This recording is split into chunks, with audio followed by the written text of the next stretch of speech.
Notre nation totalise 62 ans d'indépendance et l'Église aussi a deux facettes, avant et après l'indépendance. Quel est le rôle de l'Église dans cette nation? Bienvenue chez les prophètes, où nous recevons des hommes de Dieu pendant les mois de juillet pour parler de ces sujets, l'Église et la nation. La voix prophétique que la nation a besoin d'entendre, la solution de l'Église. Quelle est la lecture de l'Église? Suivez-nous sur Parole TV tous les jours pendant les mois de juillet avec votre émission spéciale. Bienvenue chez les prophètes. À bientôt. Shalom, homme de Dieu. Shalom, prophète. Enfin, nous vous laissons pour la deuxième fois.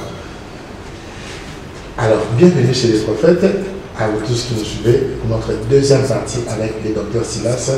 La première partie, il y a déjà des réactions et sur YouTube et à la télé, c'était chaud. Vous l'avez demandé de revenir, on avait dit qu'il va revenir, il n'a pas menti, il est là. Alors, déjà, il va se présenter encore pour ceux qui suivent pour la première fois. Qui est le docteur Silas? Le docteur Silas, votre invité, est pasteur d'église.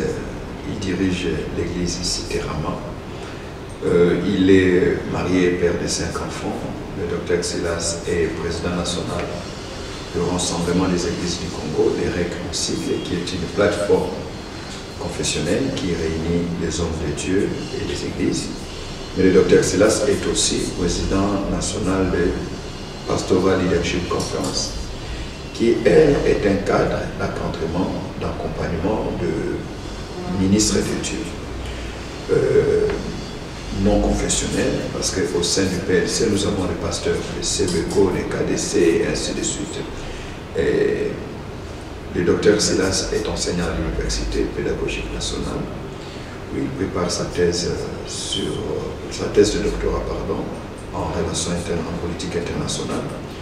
Le docteur Silas est aussi écrivain.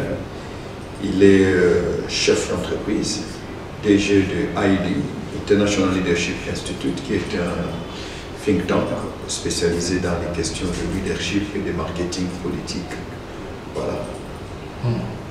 Nous avons promis à nos invités que la deuxième partie sera chaude. On va plus entrer dans la politique. La première partie, on a plus parlé de l'Église. C'est vrai qu'on a aussi parlé de la nation. Mais on va vraiment prendre cet angle-là qui est beaucoup évite de prendre. Mais on a décidé de se mouiller. On avait déjà demandé pardon au service de renseignement. Et tout ce qui est ici, c'est une analyse et données. Ne cherchez pas, je dis en public. Donc, sauf si c'est pour une prière, bien sûr. Donc, nous sommes là. Nous sommes là avec le Silas. Alors, je vais d'abord aller sur les REC. Ok. Et je vais entrer dans le vif du sujet. Rassemblement des églises du Congo. Pourquoi avoir créé les REC? Les REC a été créé suite à un mécontentement, suite à un constat très amer que nous avons fait, mais aussi un mauvais constat du fait que nous ne nous prenons pas trop au sérieux, nous en tant que ministres de Dieu, nous en tant qu'Église. C'est vrai que nous sommes jeunes par rapport aux autres confessions religieuses, telles que non, pas ERC, par rapport aux catholiques, catholiques, protestants, ainsi de suite.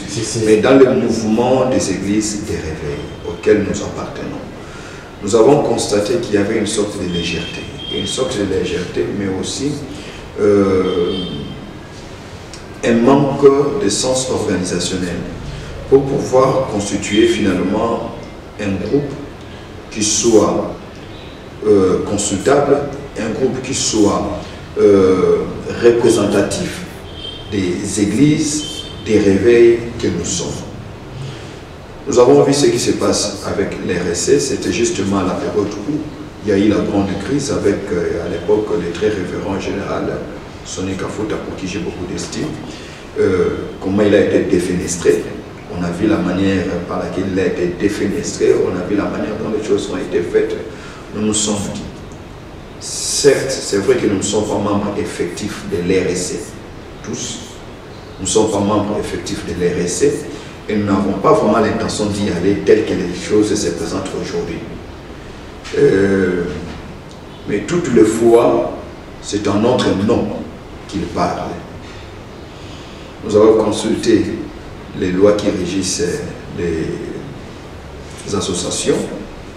Nous nous sommes vus dans la liberté de pouvoir mettre en place une structure pastorale dont la mission ne consistait pas d'abord, qui ne consistait pas à combattre l'RSC, parce que le but pour nous, ce n'est pas l'RSC. Le but pour nous, c'est d'avoir un cadre que nous croyons crédible à nos yeux, mais que nous voulions aussi rendre crédible aux vies tierces. Pour que dans ce cadre, cette plateforme, que les pasteurs et les églises se retrouvent avec comme vision de pouvoir regarder dans la même direction, mais aussi de se faire accompagner, tant sur le plan ministériel, mais aussi sur le plan caractériel, parce que nous nous sommes rendus compte que nous avons souvent évolué en électrons libres. Et ce libertinage a été aussi l'un des fléaux qui a fragilisé notre réputation ou notre image en tant qu'Église. On fait ce qu'on veut, personne ne va vous sanctionner. Or, on ne peut être sanctionné que si on fait partie d'un groupe. C'est ainsi que nous avons eu la pensée de mettre l'RSC, plutôt les REC, ensemble, en place, et nous avons contacté les amis, hommes de Dieu, pour leur partager la vision. Tous ont été d'accord. Ainsi, au mois de septembre 2021, nous avons lancé, 2020, pardon, nous avons lancé les REC qui, jusqu'aujourd'hui, continue à faire son bonhomme de chemin et qui a des représentations dans beaucoup d'autres, dans plusieurs provinces, et nous continuons toujours dans cette démarche-là. Parce que nous nous sommes rendus compte que le nombre de pasteurs qui évoluent en dehors des plateformes est de loin plus élevé que ceux qui sont dans les plateformes. Ce qui fait que la plupart de nos plateformes pastorales sont, je ne voudrais pas dire des coquilles vides, mais souffrent d'un manque d'adhésion et d'engagement. Parce que le pasteur aime bien fonctionner en électron libre. Alors, pour une petite histoire, lorsque nous avons créé les REC, nous avons mis en place les REC, nous avons été contactés par certains pères et même par notre bien-aimé qui dirige l'RSC aujourd'hui, le prophète de Lokamba. Je lui ai dit au téléphone, écoute prophète, j'aimerais bien, mais malheureusement ça tombe très mal parce que nous avons déjà pris une option. Le REC a été créé bien avant que le prophète de l'eau ne soit à la tête de l'RSC. Alors nous avons dit, ce que nous nous préconisons, c'est que nous fonctionnons comme l'ECC fonctionne aujourd'hui. C'est presque le modèle que nous avons pris. Au sein de l'ECC, il y a plus de 150 communautés. Il y a les KDC, il y a les CELPA, il y a les CEBECO, et ainsi de suite. C'est ce qui donne à cette confession religieuse des églises du Congo, l'ECC, lui donne une certaine crédibilité compte tenu du poids sociologique qu'il représente. Et nous avons vu, c'est aussi l'idéal que nous devons poursuivre aujourd'hui. Laisser les plateformes naître, encourager ces plateformes à devenir fortes en termes d'ancrage sociologique, en termes d'adhésion des églises et des pasteurs, pour qu'une fois que l'on se met ensemble, que l'RC soit représentative. Voyez-vous, c'était dans cette optique-là. Et donc aujourd'hui, les règles continuent. Après cela, nous avons obtenu notre première pastorale avec beaucoup de succès derrière. De très bonnes résolutions ont été prises et nous nous sommes fait la peine de pouvoir prendre parole, discuter avec ceux que nous considérons comme étant des pères. Nous sommes allés les revoir pour dire voilà ce que nous avons préconisé. Parce que les REC ne sera pas fort en fonctionnant de manière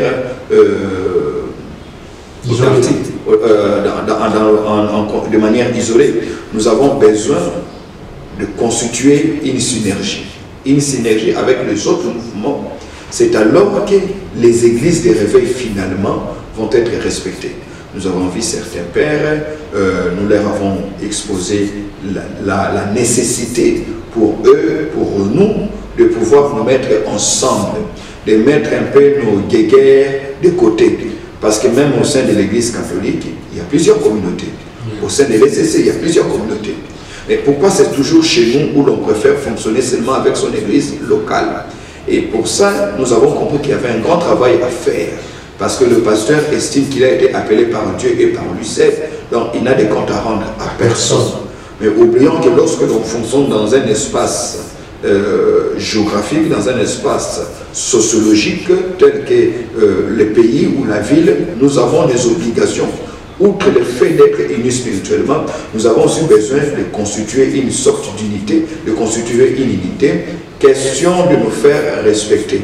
Parce que l'on sait que quand on a affaire au prophète Yannick, il est membre de X ou Y. Et si jamais il y a un besoin d'être accompagné, d'abord la plateforme dans laquelle il a été affilié va l'accompagner. S'il n'y a jamais à le reprocher ou à le sanctionner, on le fera. Pas seulement sanctionner, mais aussi aider la personne qui a besoin, qui a été sanctionnée à se relever. Parce que les sanctions ne doivent pas tuer les ministères. Les sanctions ne doivent pas tuer les églises, mais les sanctions sont censées être des mesures préventives ou encore pédagogiques afin d'aider les hommes de Dieu à rester droits et à accomplir la mission pour laquelle le Seigneur les a appelés. En tout cas, on a très bien compris, mais je vais quand même rebondir avant qu'on passe à autre chose. Allez-y. Est-ce que le problème n'est pas du fait que le pasteur a du mal à accepter le leadership de l'autre? Ça, c'est un seul problème. Ça, c'est un problème caractéristique. Okay. Parce que les prêtres l'ont fait, les CC a quand même fait cela, mais les pasteurs, les mouvements de réveil ont du mal. C'est ce que je disais, parce qu'il croit être appelé par Dieu. Déjà, le fait pour lui de se considérer comme étant le patron de son église locale le met en difficulté lorsqu'il doit se soumettre à un autre leadership. Voilà pourquoi nous nous sommes dit, pour éviter cela, les choses devaient être tournées de manière à ce qu'il n'y ait pas des éternels dirigeants. Ok? J'assume aujourd'hui la charge de président parce que nous sommes dans les 2 ans d'essai. Ok? Dans les 2 ans d'essai, les amis m'ont opté comme président pour avoir été l'initiateur de la pensée ou de la vision. Mais après cela, au mois de septembre, nous devons procéder à une évaluation et proclamer de nouvelles élections. Ok? Ça, c'est un fait chez nous. Mais quand nous regardons dans le monde pastoral de manière générale, c'est justement ça, ce problème-là. Les évêques sont la vie. C'est justement ça le problème. Qui dirige? Si ce n'est pas moi qui dirige, je ne suis pas membre. Même quand on est membre, quel est le degré d'engagement? Voyez-vous? C'est ce qui fait qu'aujourd'hui, nous allons dans la prolifération des associations, simplement parce que ceux qui estiment que leurs voix n'ont pas été prises en compte et qui n'ont pas été patients pour attendre, décident de partir et de créer autre chose, qui quelquefois ne dure pas.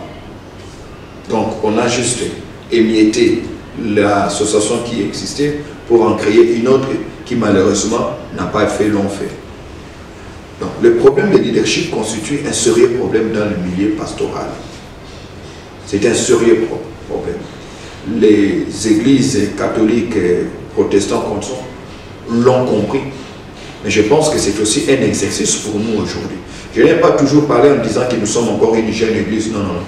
Le fait qu'il y ait déjà des autres qui ont été avant nous constitue pour nous une école. Donc nous n'avons plus à brandir notre jeunesse pour prendre ça comme une excuse. Nous avons l'obligation des résultats et cette obligation des résultats ne peut venir ici et seulement si nous faisons preuve d'une quelconque maturité. Et la maturité, c'est aussi d'accepter que je laisse le prophète être président comme nous l'avons décidé ensemble, même si ce n'était pas mon opinion à moi, mais je me soumets à la voix des autres. Voyez-vous, cela ne m'enlève pas mon titre de pasteur responsable de mon église ou de représentant légal de ma communauté. Si nous parvenons à transcender cette difficulté, les autres nous prendront au sérieux. Parce qu'il y a un problème qui se pose aujourd'hui dans les milieux pastoraux, c'est qu'on ne nous prend pas au sérieux. C'est ça. Et ça, c'est très révoltant. Voyez-vous, quand un évêque de Kenge va être placé lors de son sacre, il va être placé comme évêque, vous voyez l'assistance de l'État.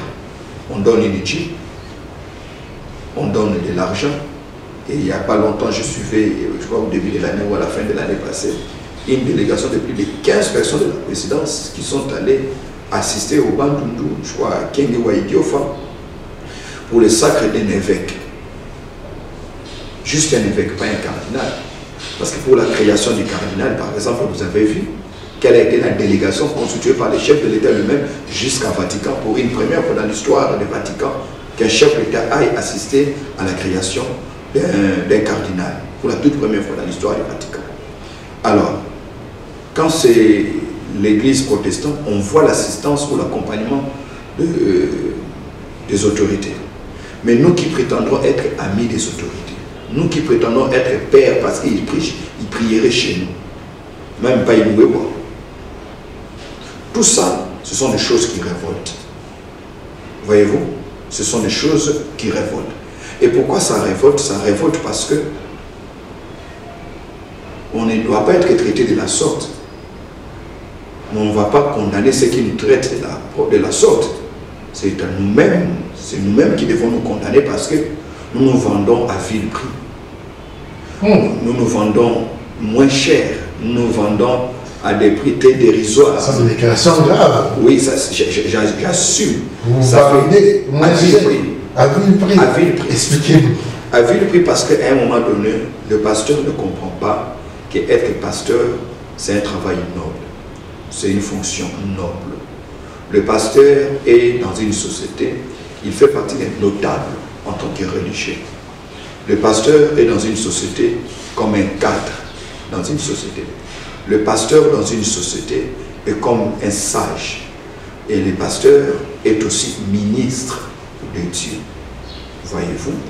Mais lorsque c'est le pasteur qui va faire les courbettes vers les politiques pour centraliser, afin d'avoir un $100, $1 000, même si ça serait $20 000, les politiques nous observent et se rendent compte que nous ne valons pas le respect que nous leur demandons ou leur exigeons. Lorsqu'ils voient comment nous nous jetons des balles, nous nous tirons à boulet rouge sur le plateau de télévision, dans les réseaux sociaux, ils disent, ben, écoutez, il n'y a pas que eux qui ont des soucis, les autres confessions ont aussi des soucis, mais regardez la manière par laquelle ils vont chercher à résoudre leurs problèmes. Tout ça, c'est que nous envoyons une image très négative à l'endroit des tiers, à l'endroit des politiques, à l'endroit de l'opinion publique. C'est ce que j'ai dit, nous nous vendons à vil prix.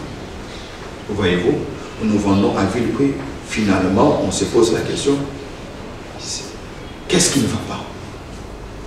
Justement, les REC doivent nous répondre, qu'est-ce qui ne va pas? Vous avez déjà, les REC a été fondé en plein Covid, oui. Au moment où les églises ne fonctionnaient pas. Voilà. En plein Covid, vous avez créé les REC. J'ai reçu l'apôtre Timothée, qui est aussi l'un des membres fondateurs des REC. Il a aussi parlé de la JIP. Apparemment, cet aspect-là vous piétine le cœur, cette histoire des JIP. Ça révolte parce que... Pourquoi ça vous fait mal?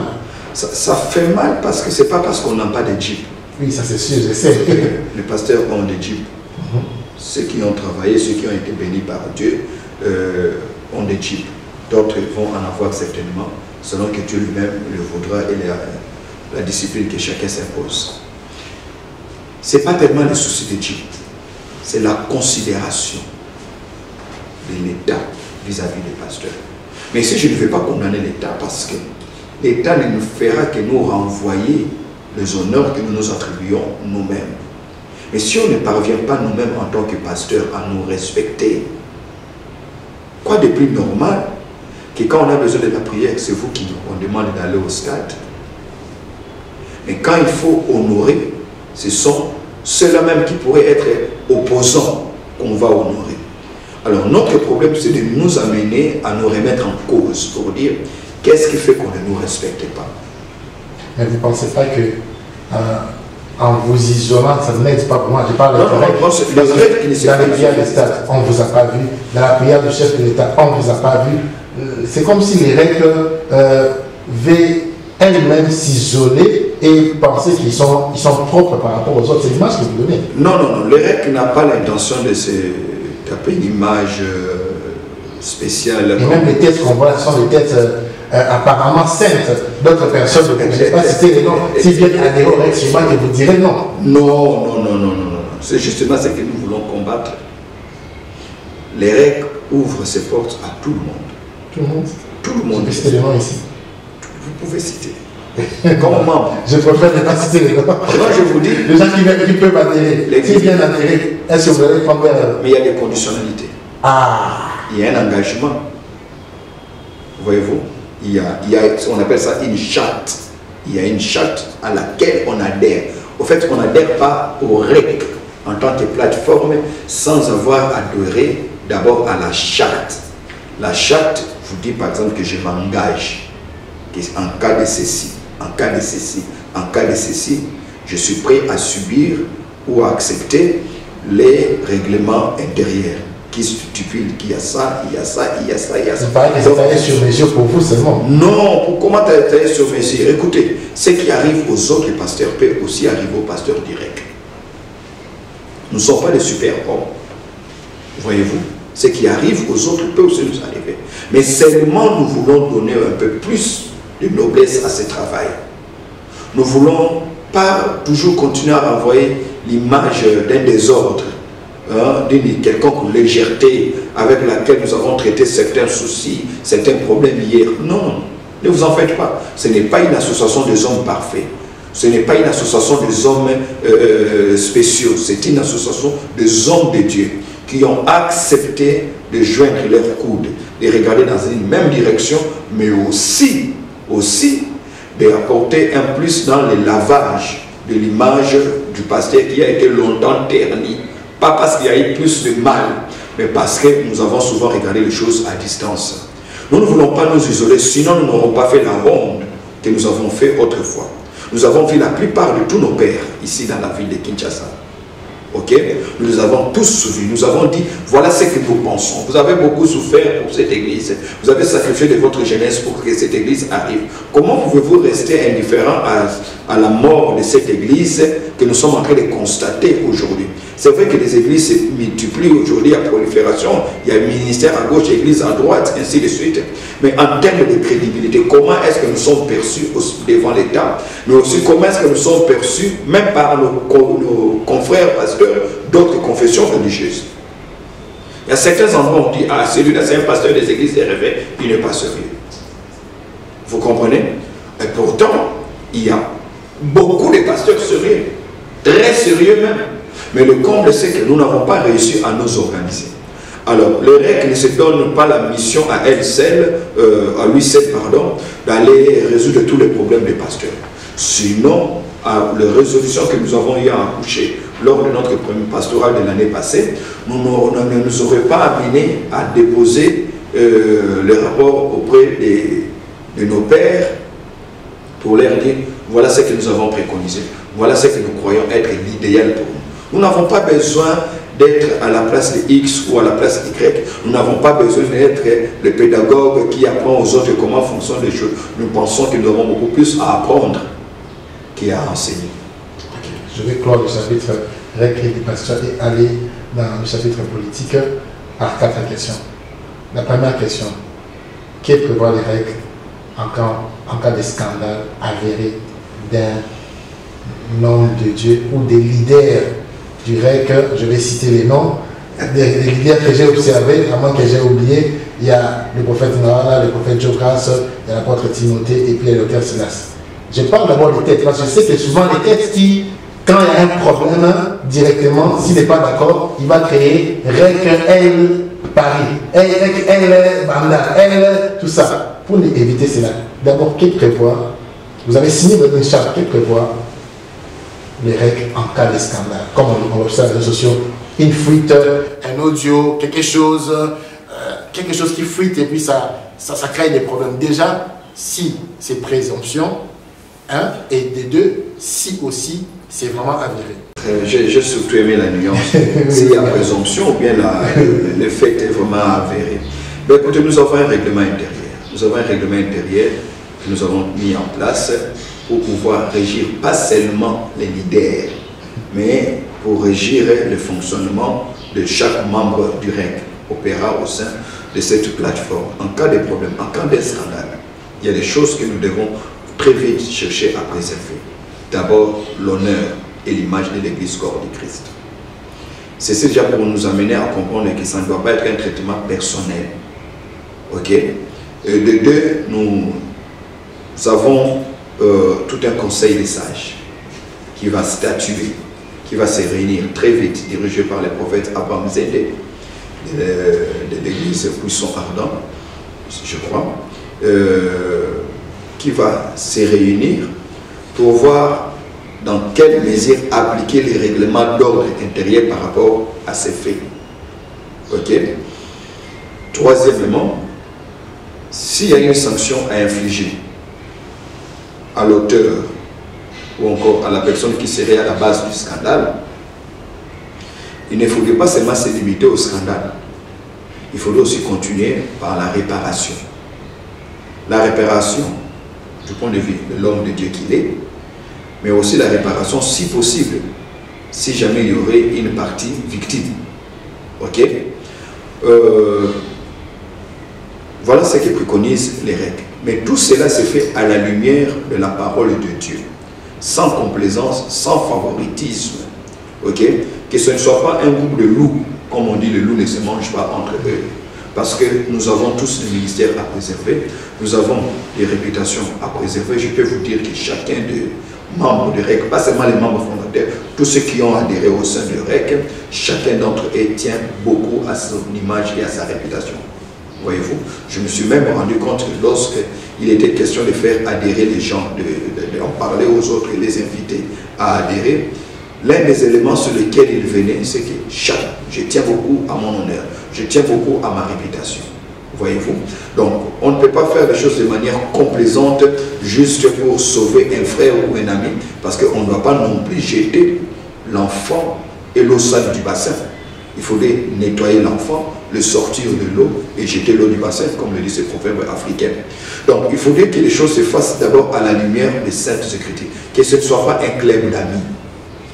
Que ce ne soit pas un club d'amis. Vous avez anticipé ma deuxième question. Voilà. Je crois que c'est les Saint-Esprit qui vous. Vraiment, c'est vraiment. Je sens déjà que le prophète, là, c'est en train de sortir. Le prophète, c'est sortir. Ils sortent maintenant. Que faire pour éviter? Parce que les gens disent que on ne va pas se cacher. J'ai fait mes enquêtes. Donc, dans cette Timothée, l'autre fois, tu fais beaucoup d'enquêtes. J'ai fait beaucoup d'enquêtes. Moi, une des choses qui a affaibli l'autre mouvement des réveils, pour ne pas les citer, c'est que c'est devenu un club d'amis. Que faire pour éviter cela? Parce que vous n'allez pas dire que vous n'avez pas des liens forts. Quand vous voyez avec l'apôtre Timothée, on voit les prophètes Jogas toujours ensemble, on les voit ensemble à tout moment. Que faire pour que ça ne devienne pas un club d'amis? Qu'est-ce que vous avez fait? Non, il faut que ça ne devienne pas un club d'amis, mais que ce soit un club de frères. Ah. Le dénominateur, c'est Christ. Okay. Le dénominateur commun, c'est la parole de Dieu. On peut ne pas être amis, mais que l'on soit frère dans le Seigneur. Parce que je vois qu'on n'a pas cherché à faire adhérer un menuisier, on n'a pas cherché un mécanicien ou encore un médecin. C'est une plateforme fondée, créée par des pasteurs, des prophètes, des docteurs, apôtres, ainsi de suite. C'est la complaisance qui fait que les frères deviennent que des amis. Voyez-vous?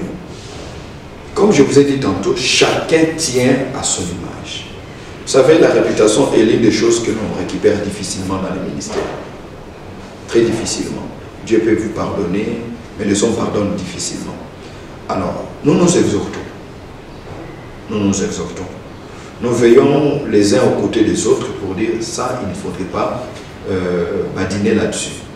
Mais aussi, nous appelons chacun à être un modèle de conduite pour les autres. Pas seulement pour les membres du REC, mais aussi pour les autres.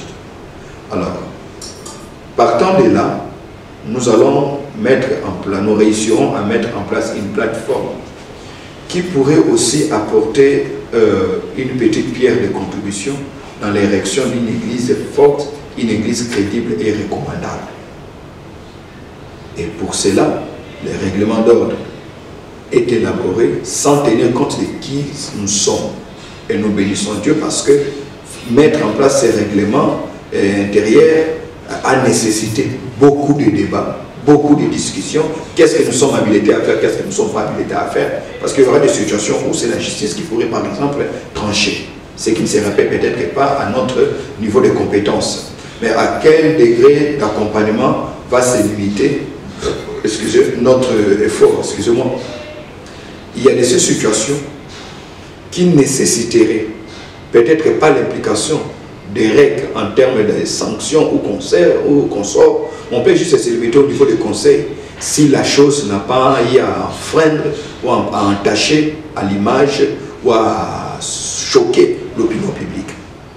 Troisième question. Pourquoi les règles est silencieux face au scandale à l'Église, face à des choses qui créent l'incompréhension au milieu du peuple? J'ai ici l'exemple des phénomènes qu'on voit dans l'Église, tantôt sur les combats spirituels, sur des miracles ou sur des conflits en parcelle. Pourquoi les règles est-il silencieux? C'est un silence complice ou bien les règles ont décidé de ne plus parler? Non, non, les règles n'ont pas décidé de ne plus parler, les règles non plus ne pas silencier, simplement parce qu'en tant qu'association, nous avons un double champ d'action. Le premier champ d'action est très limité. Ça se limite aux pasteurs et aux églises membres de notre association. C'est le pouvoir que l'État nous reconnaît en tant qu'aspect. Nous ne pouvons pas venir imposer une quelconque mesure sur la chaîne Parole TV, dès lors que la chaîne Parole TV ne fait pas partie du règle. Nous sommes très respectueux des lois.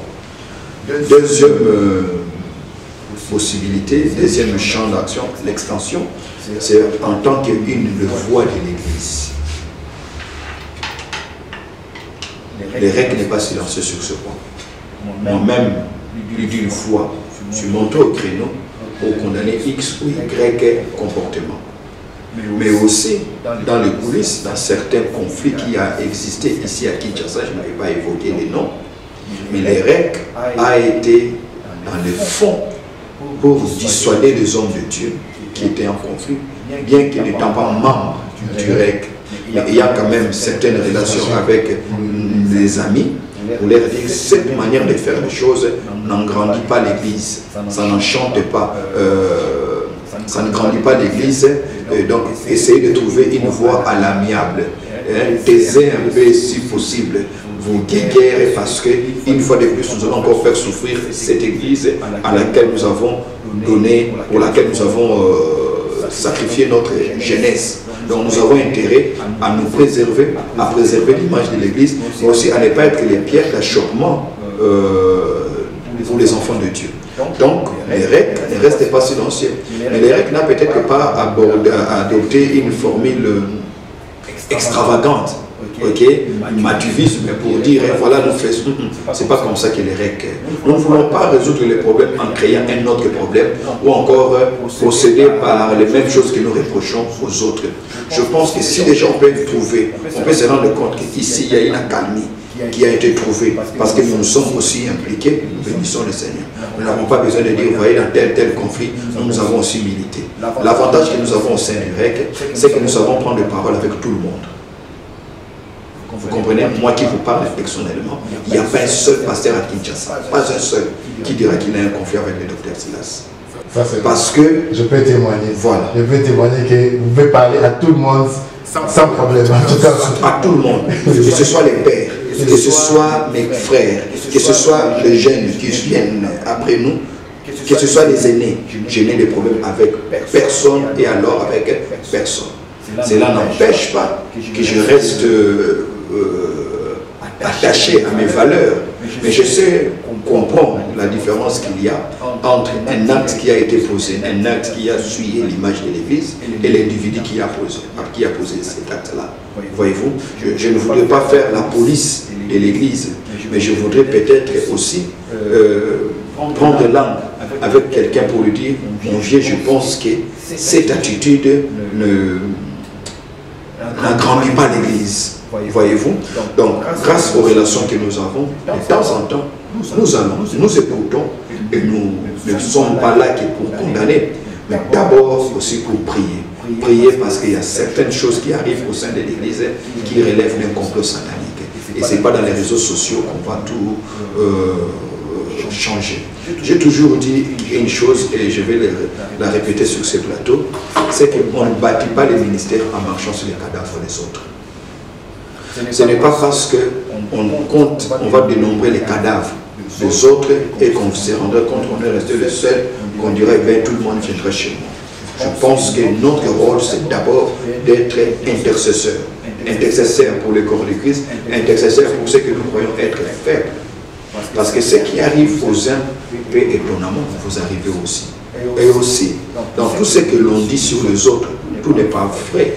Il y a aussi des montages. Il y a aussi, comme vous avez parlé, de la présomption. Mais donc, si pour les autres, il peut y avoir une présomption, ça peut aussi arriver chez vous. Alors, il ne faudrait pas être complaisant en disant que, bon, au cas où ça m'arrive aussi, les autres seraient complaisants. Non, non, non. Ce n'est pas... mais il faudrait juste être prudent. Il faudrait juste être sage. Et comment? C'est en se rassurant qu'on met les pieds là où on doit les mettre, on dit ce qui doit être dit, et on est amis avec les personnes qu'il faudrait être amis. On est amis avec les personnes qu'il faut être amis. Je chute la quatrième question et je vais clore le chapitre pasteur. Les règles ne communiquent pas assez, et là j'aimerais bien, vous allez voir pourquoi il dit ça, ou communiquent individuellement. J'en viens. J'observe les pages Facebook des leaders des règles, en tout cas j'ai fait mon travail. Je vois les prophètes Jokas. Vous êtes un enquêteur. Vraiment très bon. Je vois les prophètes Jokas. Quand il y a un déraillement sur le ministère prophétique ou tout ça, tout le temps, ils poussent de la voix. Je vois les prophètes Francine Gawala, ils poussent de la voix. Je vois l'apôtre Timothée, ils poussent de la voix. Je vois aussi pousser de la voix, mais comme si j'ai l'impression que les règles en tant que plateforme ne veulent pas assumer une position ferme face à certaines déviations qu'il y a dans l'Église. Je souhaiterais même que chacun le fasse comme il le fait, au lieu de le faire au nom du REC, sans qu'il y ait au préalable. Donc vous n'êtes pas tout le temps d'accord? Non, non, non. Bien sûr, en tant qu'homme de Dieu, on ne peut pas être tout le temps d'accord. Au sein du REC, nous avons des prophètes, nous avons des pasteurs, nous avons des docteurs. Et vous savez toujours que ces ministères-là ne fonctionnent pas de la même manière. Ah oui. Vous comprenez, un prophète peut dire que Dieu m'a mis à terre et j'ai jeté de l'eau sur les gens. Okay? Et puis à côté, non, non, pour moi, je ne vois pas les liens. Qu'est-ce qu'il y a entre l'esprit, ainsi de suite. Voyez-vous? Donc, nous laissons cette... Les règles n'est pas une prison pour les ministres de Dieu. Et puis, les règles n'est pas là pour museler. Parce que ces hommes ont été hommes de Dieu avant les règles. Ils le sont pendant qu'ils sont dans les règles. Et même quand on désisterait, on sera toujours homme de Dieu. Chacun a ses canaux de communication. Mais lorsque les règles doivent communiquer, c'est quelque chose que vous appellerez déviation. Il faudrait que cette déviation soit prouvée lors d'une rencontre. Ok? Et même quand on n'est pas tous sur place. Je dirais une polémique, parce que quelqu'un va dire déviation, il démontre le contraire. Polémique, voilà. Sujet à polémique. Ah bon. Déjà, sujet à polémique, et moi personnellement, je n'aime pas. Personnellement, sujet à polémique, je débat doctrinal. Appelons ça comme ça. Débat doctrinal. Oui, mais débat doctrinal, il faudrait que nous, en interne, qu'on se mette d'accord pour dire voilà notre position. Et ça aussi, justement, ça ne vous sent pas sur ça. Vous laissez les peuples dans l'ignorance. Et vous êtes sans ignorer que les derniers mois ont été vraiment mouvementés par plusieurs choses qui se passent dans la vie. Parce que justement, nous ne voulons pas aussi tomber dans ces pièges de récupérer les choses qui se disent dans les réseaux sociaux. Nous sommes assez responsables. Aujourd'hui, où est-ce que nous en sommes? La plupart des débats qui ont commencé dans les réseaux sociaux. On sait comment ça commence et comment ça se passe, ça passe après. Vous comprenez? C'est beaucoup plus dans les choses épidermiques que c'est dans les sensationnels. Et nous, on ne peut pas mettre en place une structure juste pour répondre aux histoires sensationnelles. Nous restons sur les basiques. Nous restons sur les fondamentaux. Et nous discutons sur les fondamentaux. Si par exemple, quelqu'un dit que Jésus-Christ n'est pas Seigneur, ça c'est indiscutable. Ok? Et qui se dit qu'il est pasteur. Mais ce n'est pas aussi parce que quelqu'un dit que nous, on va commencer à répliquer directement. Ce n'est pas ça le travail d'abord. Ok? Quel est le degré d'affectation ou d'infection?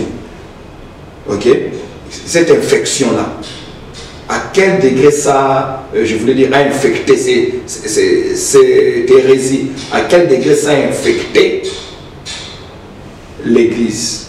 Est-ce que l'Église corps de Christ est menacée?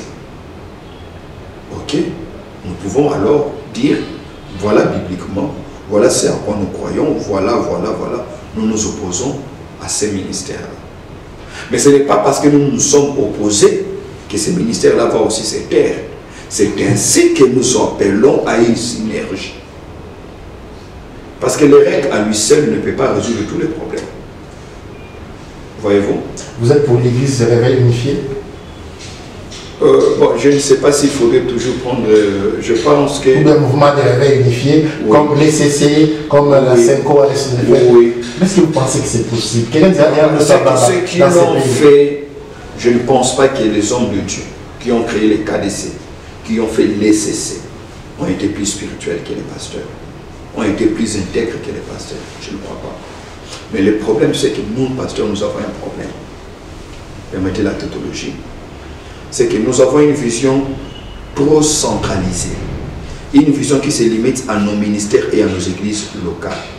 Nous n'avons pas la vision qui monte à la dimension du corps du Christ. Et c'est ça notre problème. Dès l'instant où quelqu'un croit qu'il peut survivre avec son ministère, avec son église, il s'en fout du reste. Aujourd'hui, nous avons besoin de se faire entendre. Nous avons besoin de se faire respecter. Des fois, il y a des choses que vous parlez tantôt de prières dans les stades, mais c'est que l'on regarde souvent ça. C'est pour ça que tu es toujours absent, les règles, on ne les voit pas. Non, il faudrait qu'il y ait une invitation. On ne va pas se présenter dans une telle activité comme ça, sans invitation. Il faudrait qu'il y ait une invitation. On ne nous a pas invité, on va passer. On ne nous a pas invité. On ne nous a pas invité lorsque le président priait pour la nation. Non, à cette époque-là, les règles n'étaient pas encore créées. N'étaient pas encore créées. Oui, mais moi, personnellement, j'y étais. Ah, vous y étiez. Ok. Nous avons eu quelques invitations à titre individuel. Parce qu'il faut dire que l'EREC a quand même le privilège d'avoir en son sein, parmi les membres fondateurs, le pasteur, entre guillemets, quand même influent, okay, qui ont des entrées à gauche et à droite. Il est déjà arrivé une fois, nous nous sommes retrouvés dans une prière à un degré très élevé, politique, à un degré politique très élevé. Nous nous sommes retrouvés à 4 membres cofondateurs du REC, mais chacun était invité à titre individuel. Vous comprenez? Ce n'était pas la plateforme qui était invitée. Donc voilà, nous croyons, nous souhaiterons que nous soyons à même de faire ce que les autres ont fait. Maintenant, ce qui manque peut-être, c'est cette voie apostolique qui pourrait amener les pasteurs à se mettre autour d'une même table. Et faire comprendre aux pasteurs que ici, on est réunis parce que nous sommes pasteurs et non pas parce qu'ils prêchent ceci ou ils prêchent cela. Oyate à mystique, oyate à moisi, oyate à délivrance à magorodo, oyate à kotambla Nicolas Maï, on n'est pas là. Voyez-vous, on n'est pas là ici. Nous ne voulons pas continuer à être cette plateforme, cette église qui sociologiquement regorge en son sein beaucoup de Congolais, mais qui du point de vue institutionnel est la moins considérée. Non. Et pour cela, il faut une synergie. Il faut une synergie. Nous allons directement entrer dans notre chapitre politique. J'ai voulu finir avec le pasteur, mais je n'ai pas fini parce qu'ils sont tout le temps là. C'est ça même ma première question. Et l'autre fois, on a parlé au bureau, on retrouve de plus en plus des pasteurs à la tête, si pas autour de la tête, de plusieurs institutions. Même dans l'armée, il y a beaucoup de pasteurs. Mais pourquoi ces pasteurs ne s'affichent pas? Bon, s'afficher ou bien, je ne sais pas très bien, ils s'affichent. Ils ne s'affichent pas publiquement étant pasteurs, ils n'affichent pas leur foi, bien qu'ils ne sont pas allés là-bas pour cela. Oui, évidemment, ils n'ont pas été nommés, ils n'ont pas été élus en tant que pasteurs pour la plupart. Ils ont été élus en tant que tel ou tel pour avoir été détenteurs de telle qualification, compétences, ainsi de suite. Mais ce que vous dites est vrai. Aujourd'hui, il y a des pasteurs dans toutes les institutions. Présidence de la République. Je crois même que c'est pour la toute première fois qu'il y a autant de pasteurs au niveau de la présidence de la République. Le directeur du cabinet du président sortant, le professeur Néhémie, est un pasteur. Ah oui. Vous m'apprenez? Oui, je vous informe, c'est un pasteur. Nous avons le chef de la maison civile, autrefois. Théodore Mugabe, c'est un pasteur. Vous venez aujourd'hui Il y a des pasteurs à l'Assemblée provinciale. Le vice-président du Sénat, c'est un pasteur du bureau du Sénat. Donc, il y a les pasteurs partout. Mais ce qu'il faudrait maintenant, c'est que ce pasteur devait entendre la voix du prophète Mardochée, qui dit à Esther, dans Esther chapitre 4, verset 14, « Qui sait si c'est pour des moments comme celui-ci que tu es devenu reine ?» C'est-à-dire, dans leur obligation managériale, fonctionnelle, qu'ils insèrent l'aspect apostolique. C'est-à-dire, fonctionner en tant qu'ambassadeur du royaume de Dieu pour être parmi les vecteurs qui apportent la transformation et le développement. Parce qu'il y a eu un temps dans ces pays où on disait que nous avions cru que les pays souffraient à cause de la primacouria.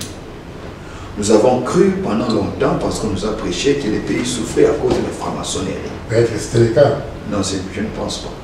Ah bon? Non, je ne pense pas. Parce que quand vous allez dans certains pays du monde, vous trouverez ces choses-là plus ancrées, plus enracinées. Mais malheureusement, ils ont tout ce que nous nous demandons à Dieu. Les travails, ils les ont. Les soins médicaux, ils les ont. Le logement, ils les ont. Donc le problème n'est pas trop là. Le problème, c'est dans l'homme. Maintenant, le pasteur qui y vont devrait quand même apporter une touche de différence. Parce que la Bible dit dans le livre de Daniel que dans tout ce pourquoi le roi consultait Daniel, il est trouvé 10 fois supérieur. Ce qui signifie la mandature, la fonction exécutive d'un pasteur en termes de rendement devait être 10 fois que celui des autres compatriotes congolais qui ne sont que licenciés, qui ne sont que ceci. Mais vous aussi, parce que vous êtes pasteur, on devait sentir la différence. Mais malheureusement aujourd'hui, nous n'avons même pas un monitoring pour savoir où sont les nôtres, quelles sont les fonctions qu'ils occupent. Comment est-ce que bibliquement on peut mettre en place un think tank, un lobby, un lobbying, pour dire, voilà, nous avons beaucoup prié pour ces choses. Parce que je pense que c'est quand même anormal qu'on demande à ceux qui gèrent aussi de prier pour que les choses aillent mieux. Parce que les pasteurs aujourd'hui, ou l'église indirectement, gèrent aussi. Il y a beaucoup d'enfants de Dieu qui gèrent. Et notre gestion devait montrer que réellement nous avons la lumière du Saint-Esprit. Mais le comble, c'est que quand nous y sommes, nous nous comportons moins en pasteur. Voyez-vous, nous nous comportons moins en pasteur, ce qui réduit un peu notre impact en termes d'apport dans le développement et dans l'épanouissement de notre société. Avoir un monitoring au sein de l'armée. L'auditeur général, c'est un pasteur. L'auditeur général, c'est un pasteur. Vous avez au niveau de la cour de cassation, c'est un pasteur. Donc les pasteurs sont partout. Je pense que c'est le moment pour l'Église de profiter. Pas pour bénéficier des dîmes seulement, mais aussi de faire cet accompagnement que Mardochée a eu à faire auprès d'Esther. En lui faisant comprendre que tu es ici pour une mission. Dans chaque élévation, dans chaque position, il y a une mission qu'il faudrait découvrir. Quelle est la mission pour laquelle les pasteurs sont ce qu'ils sont aujourd'hui? N'est-ce pas vous le Mardochée des temps modernes? Je sais que vous allez ne pas accepter cela par faute, par humilité, mais vous êtes parmi l'une des voix qui parle de la nation. On vous suit dans pratiquement toutes les chaînes de télévision. On voulait soit vous parler de la nation et on a discuté au bureau par rapport à ces lobbying-là. Vous organisez une retraite de la pastorale, oui. J'ai suivi. Est-ce que vous avez vu que vous avez quand même un monitoring, vous connaissez la plupart d'entre eux, est-ce que vous avez approché pour une réunion, pour commencer ces monitoring et ces lobbying? Qu'est-ce que vous avez fait à votre niveau? Personnellement, il y a déjà un grand pas qui a été franchi. Je ne vais pas peut-être aujourd'hui, puisque c'est encore dans les coulisses. Oui, c'est vrai que les coulisses, oui. On ne fait pas un lobbying en public. Sinon, c'est un lobbying, oui. Mais je peux vous rassurer que c'est tellement révoltant que je me dis, cette fois-ci on ne doit pas rater. Surtout lorsque le pays a été dédié entre les mains du Seigneur. C'est un bon précédent, mais il ne faudrait pas que ça devienne un mauvais précédent pour ceux qui viendront après. Parce que demain, un musulman peut venir aussi à la tête du pays. Il dit, je vais dédier le pays à Mahomet. Vous n'avez pas le droit de lui empêcher. D'autant plus que déjà un chrétien l'a fait. Et n'oubliez pas que nous sommes dans un pays laïque. C'est-à-dire, en accompagnant de telles initiatives, il faudrait que l'Église soit conséquente. Parce que vous avez ouvert une brèche.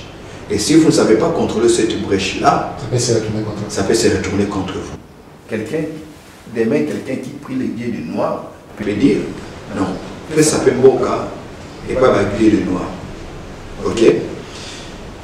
Quand nous disons que l'Amérique les fait, les États-Unis l'ont fait, c'est parce que l'Église là-bas a réussi à infiltrer certains milliers qui imposent par exemple aujourd'hui qu'un catholique, c'est difficile pour un catholique de devenir président aux États-Unis d'Amérique. Le seul qui a été élu en tant que président catholique, en tant que candidat catholique, c'est le président John Fitzgerald Kennedy, qui a été d'ailleurs assassiné par la suite.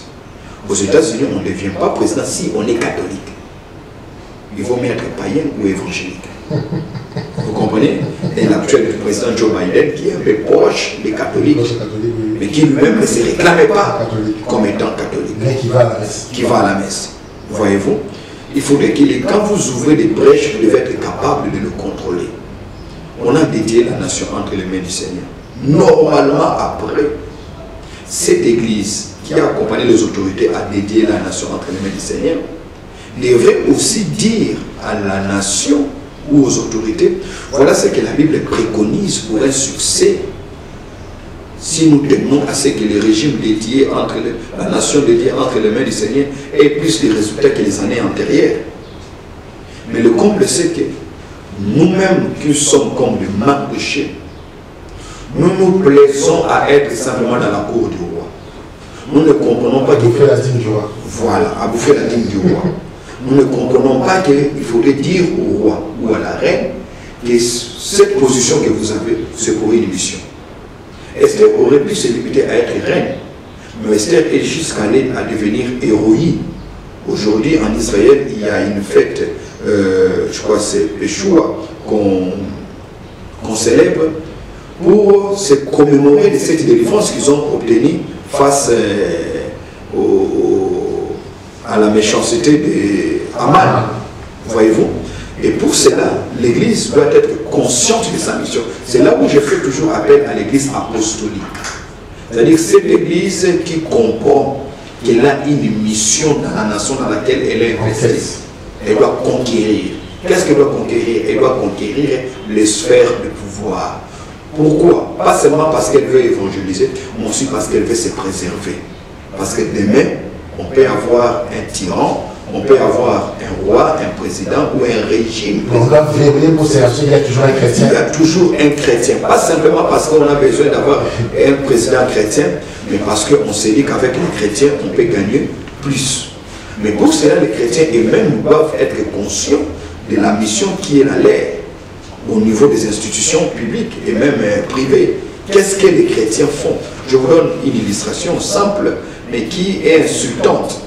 Ok? Et insultante pour nous en tant que citoyens, mais aussi en tant qu'homme de Dieu. Qu'est-ce que la Bible dit dans Lévitique?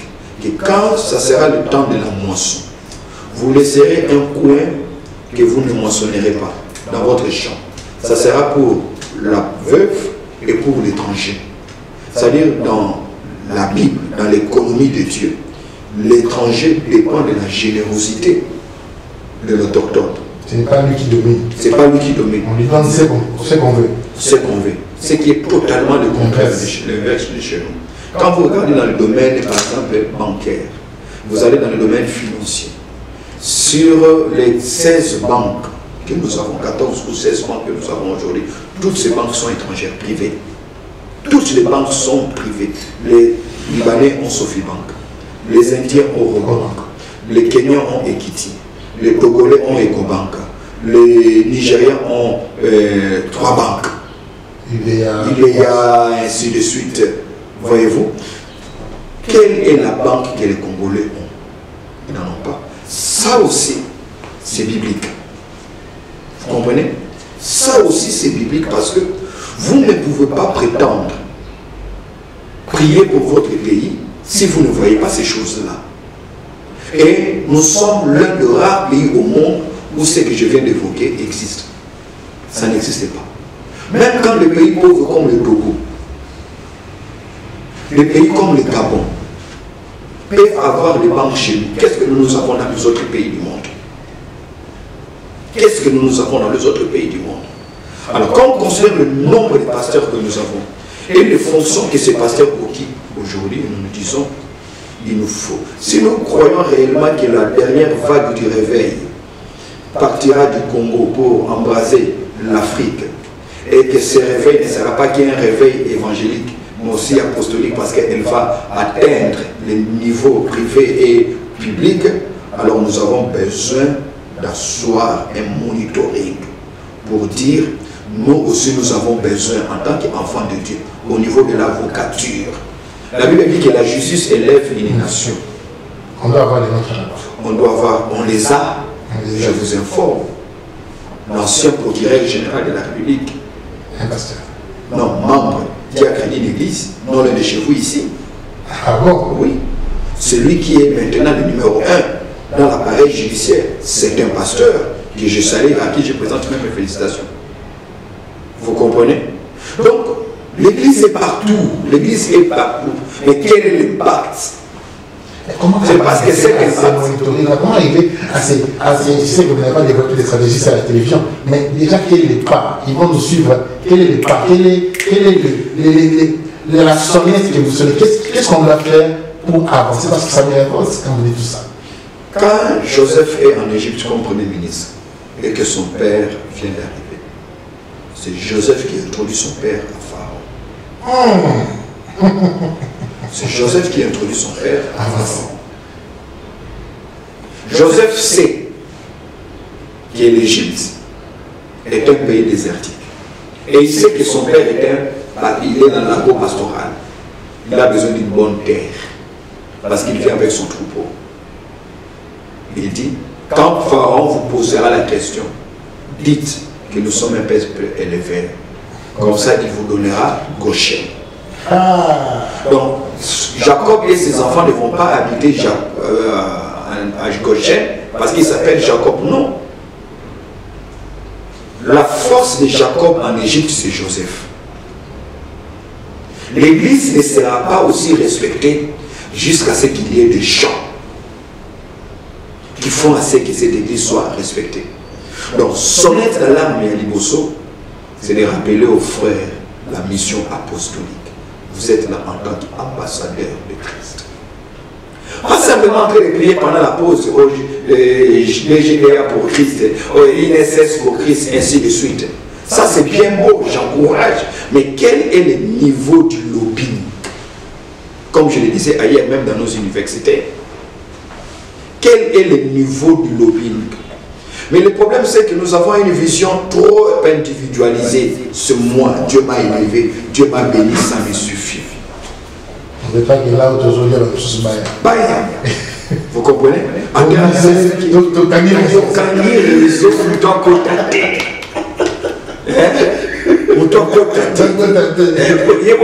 peut même salir ton image à lui, n'est pas sérieux. Vous allez blacklister. Donc vous avez blacklisté, il faut contacter. Et pourtant, tes idées peuvent aider. Et c'est là que j'ai toujours dit. Dans nos églises aujourd'hui, nous n'avons pas besoin de réunions de maman, de réunions de jeunes ou de réunions de papa. Nous avons aussi, surtout pour les grandes églises, j'ai le sujet, nous avons aussi besoin de réunions des hommes d'affaires. Nos amis les branhamistes le font. Est-ce que vous savez qu'aujourd'hui, quand vous allez à l'immeuble Vautour, 40% des magasins à Vautour appartiennent aux branhamistes? Ah bon? Je vous informe. 40%. Allez faire la ronde. Allez vous renseigner. Parce que moi, je vous dis des choses avérées, vérifiées et vérifiables. Vous allez dans le domaine de pressing. Plus de 25% des pressings à Kinshasa appartiennent à ces frères-là. Vous allez dans le domaine des pharmacies et dépôts pharmaceutiques. Ça, j'ai remarqué. Ils sont frères. J'ai remarqué, oui. Ça, j'ai remarqué. Les pharmacies, j'ai remarqué. Voilà pourquoi ils n'ont pas besoin de faire le bruit.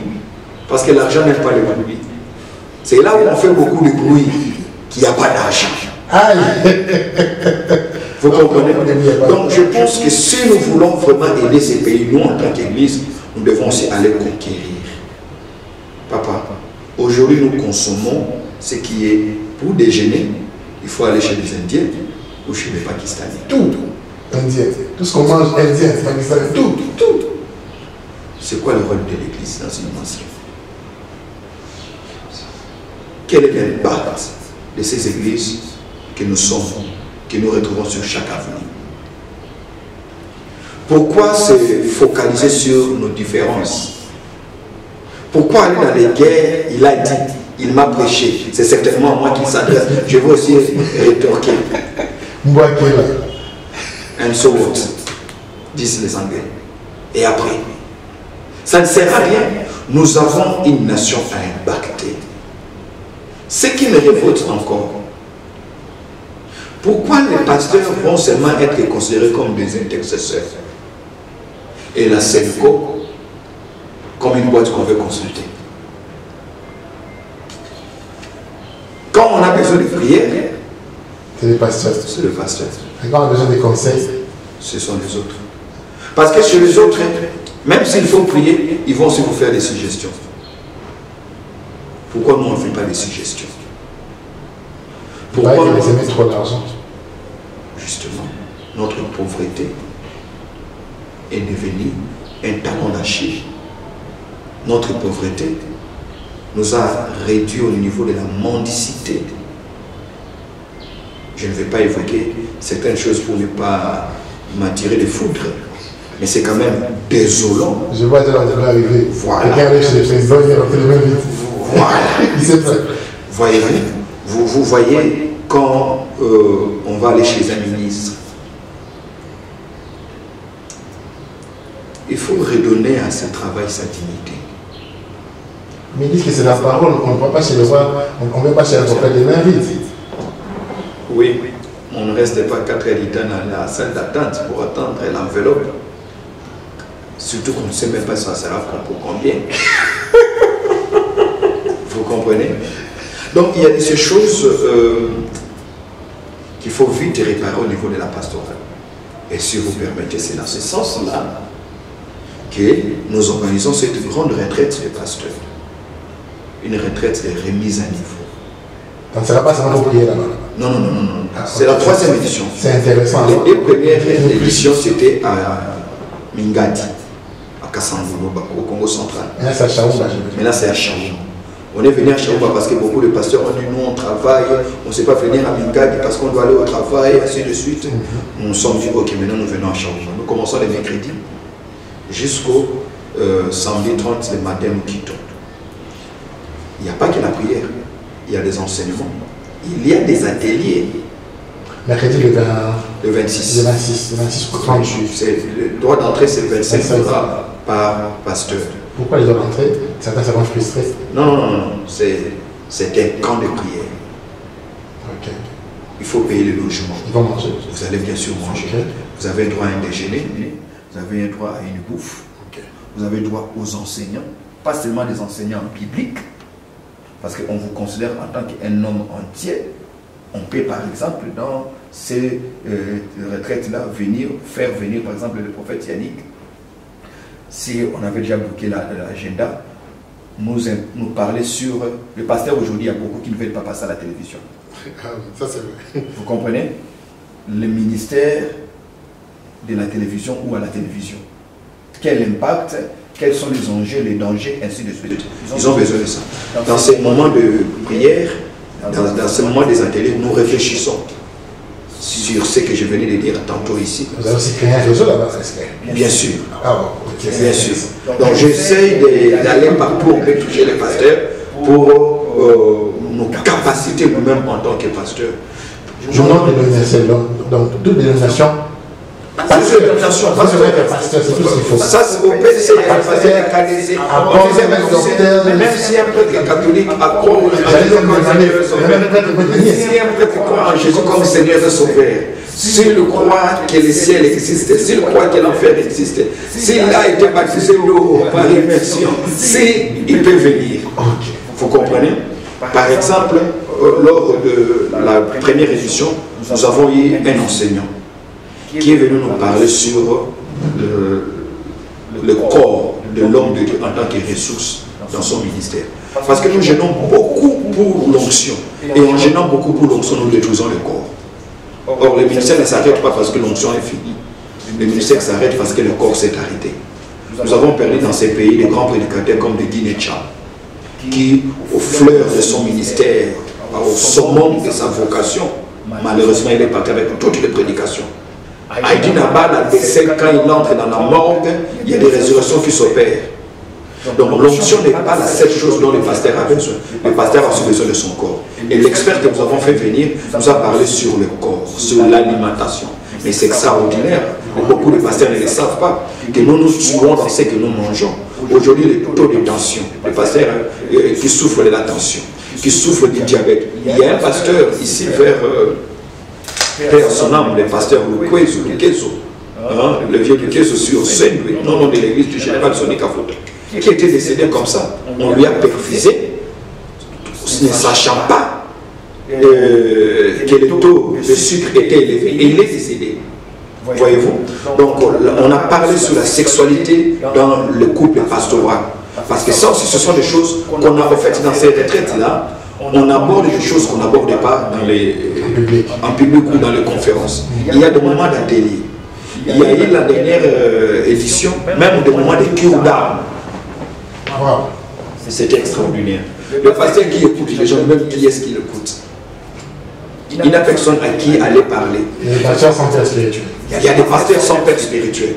On nous parle sur un de nos ateliers d'hier, de la fois dernière, la dernière édition, c'était sur le phénomène, nous avons appelé phénomène héritage ministériel. Et nous avons eu le plus bel enseignement que j'ai jamais suivi dans ce domaine-là. Sur l'héritage. Quand un pasteur décède, qu'est-ce qui se passe après? C'était extraordinaire. Nous venons, pour ceux qui viennent en couple, c'est $40 de droit d'entrée. Et il y a des ateliers de couple. Et pour cette fois-ci, il n'y aura pas seulement des ateliers de couple pastoral, mais il y aura aussi des moments de concours de couple et question d'inspirer les autres. Parce qu'il y a beaucoup de pasteurs, l'église va bien, mais ce couple va très mal. Beaucoup de pasteurs, leurs femmes sont les plus malheureuses. Mais pour sauvegarder l'église, elle n'en parle pas. Ni à son mari, ni à qui que ce soit. Elle souffre au-dedans d'elle. Donc ce sont des moments auxquels nous convions tous les pasteurs. $25 quand vous comparez le logement, quand vous comparez les services militaires, ce n'est rien.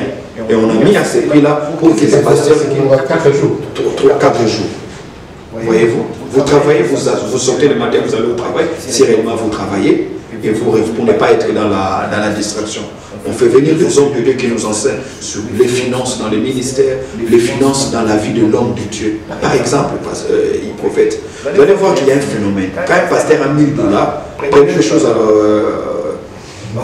à laquelle il pense, c'est un séminaire. Mais l'oublie qu'il n'est pas que pasteur, il est aussi père de famille. Est-ce que c'est Dieu qui vous oblige de prendre tous les $1000 et de mettre dans l'église? Vous risquerez de finir votre vie comme ce prophète qui est décédé dans 2 Rois chapitre 1. Certainement, vous allez avoir ma convention, il y a ma fiche, il y a ma bafle qu'on sort. Dans ces enseignements, dans ces séminaires, dans cette retraite, pardon, nous faisons appel aux hommes de Dieu qui ont une certaine expertise en termes d'entrepreneuriat. Comment moi je peux être dans le ministère, mais ma femme fait le commerce, mes fils quand on a le tombeau là. Pour qu'on ne soit pas toujours dépendant des offrandes. Parce que les fidèles, quand ils savent que vous ne mangez que grâce à eux, vous ne vous habillez que grâce à eux, ils ne vous respectent pas. Les fidèles ont aussi besoin de voir que notre pasteur peut vivre seulement avec Dieu même sans nous. Là, ils vous respectent. Mais quand ils ont compris que c'est eux qui doivent payer votre loyer, même la rentrée scolaire de vos enfants, c'est eux qui doivent payer, ils vous respectent moins. Comment rendre le pasteur autonome? Nous en avons besoin. Voyez-vous? Le pasteur est pasteur, mais il ignore beaucoup qui est son juge naturel. Un pasteur ne peut pas être amené comme un voleur dans un petit commissariat. Le pasteur a des droits. Le Saint-Esprit ne vous enseigne pas sur toutes ces choses. Le Saint-Esprit met en place un cadre qui puisse vous aider à suivre des enseignements dans ce domaine. Voilà. Très, très important. J'invite tous les pasteurs à y prendre part. En tout cas, c'est merveilleux. Je voulais même faire une demande au prophète, si seulement ces temps, si c'est 4-5 jours qui me restent, qu'il puisse faire passer le spot. Comme c'est une demande publique, Là, je fais les tournois. Là, je fais les tournois. Maman, les gars n'aiment pas ça. Oui. Et si je passe à maman et mes camarades, ça sera difficile. Donc, je fais les tournois pour demander. Le sport pourra passer sur Parole TV. On est là pour accompagner l'Église en général, comme toujours. Parole TV est non dénominationnel. J'insiste sur cet aspect. Donc, nous sommes recevant non. On n'a pas ça ici. Même chez les prophètes, tout le monde est là. On attend les prêtres. Les prêtres, s'il vous plaît, répondez à mes lettres. S'il vous plaît. Les fidèles catholiques, dites à vos prêtres. Répondez aux lettres. Abbé Kanda, on vous attend ici. Vous pouvez décider le nom, on vous attend ici. On m'a dit de faire ça. J'apprécie beaucoup ce qu'il dit. Vous appréciez beaucoup. J'apprécie beaucoup. Ah bon? Vous appréciez beaucoup. J'apprécie beaucoup ce qu'il dit. Ah bon? Je ne vais pas revenir sur le Alors peut-être, je vais dire prophète, docteur, on va activer les prophétiques et on va vous demander 5 questions. 5 conseils, 5 directives, 5 prophéties s'il y en a. C'est ce que le réalisateur me regarde déjà. On va chuter dans ça. 5 sujets, 5 personnes peut-être. Et on va vous dire un mot, une prophétie. J'active le prophète en vous parce que je sais que, peut-être que vous ne le savez pas, il y a de cela 7 ans, 8 ans, j'étais dans une réunion de la MAP. Vous avez tellement prophétisé sur les gens, je me suis dit, mais cet homme il est docteur ou prophète.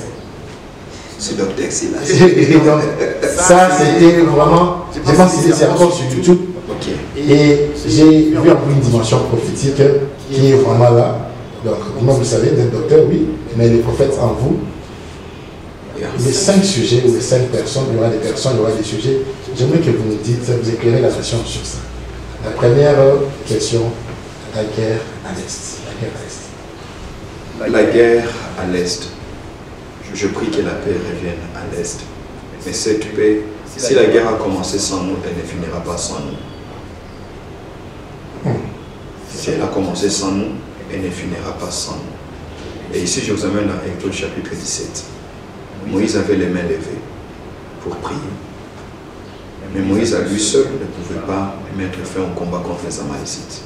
Moïse à la montagne, Josué dans la plaine en train de se battre. Mais j'aime comment le combat finit. Et c'est ce que la Bible dit au verset 14. C'est au tranchant de l'épée que Josué vainquit les Amalécites. Il peut beau prier.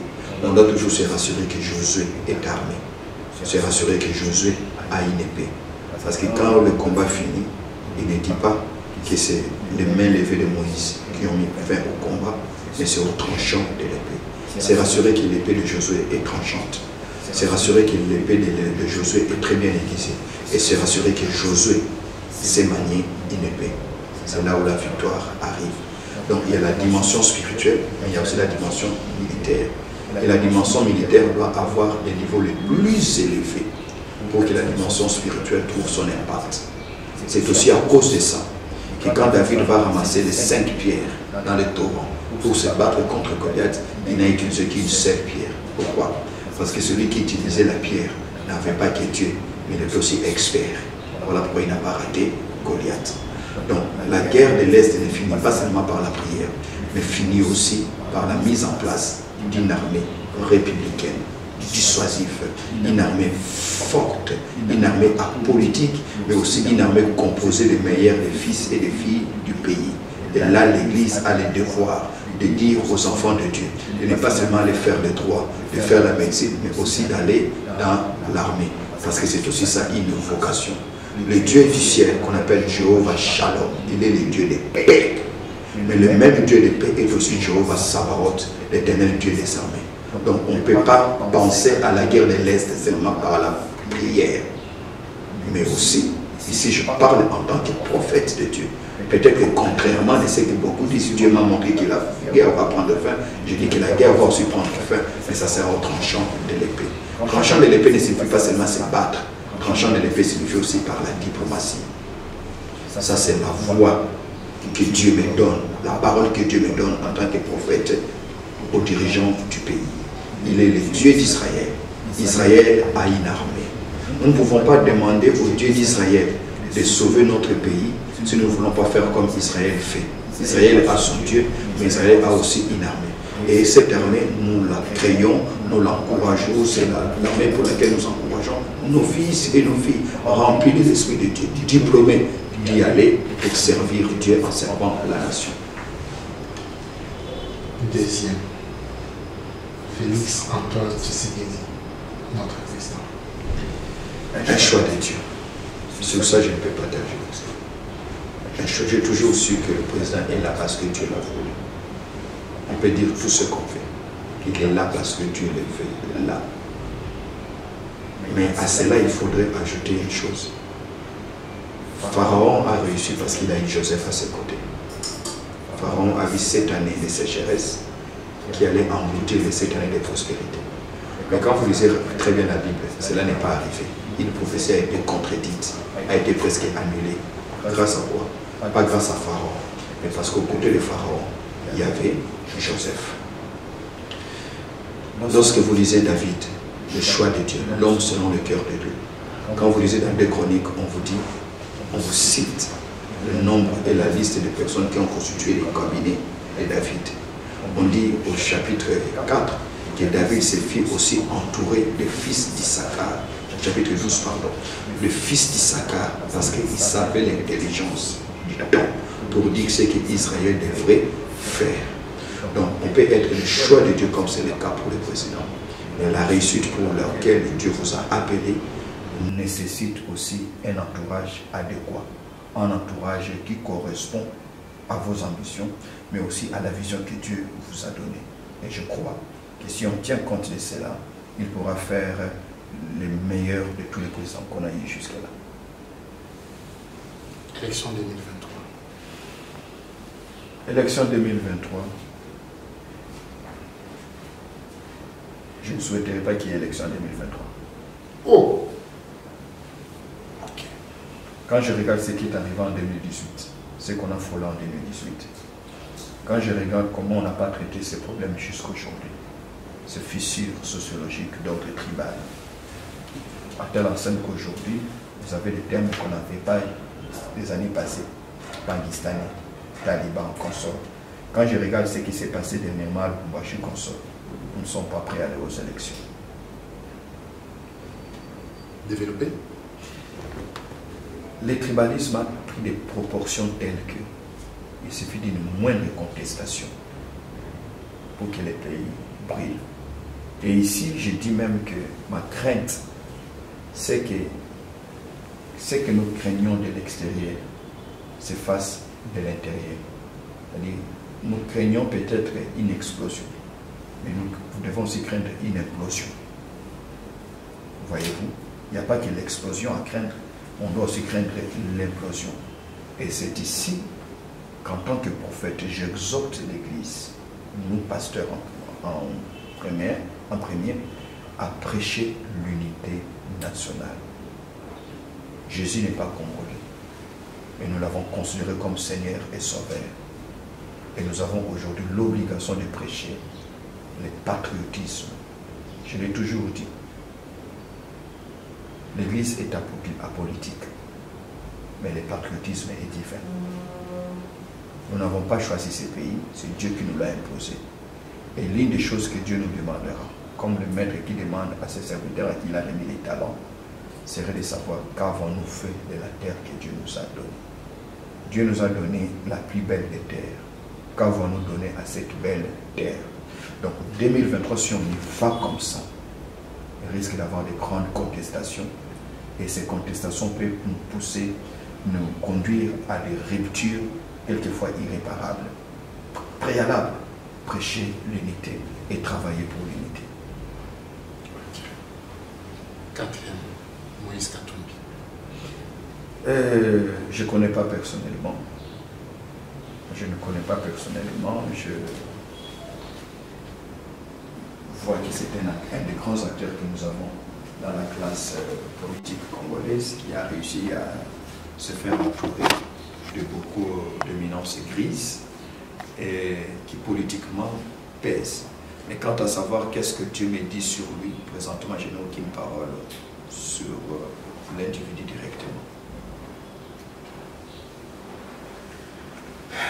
5e.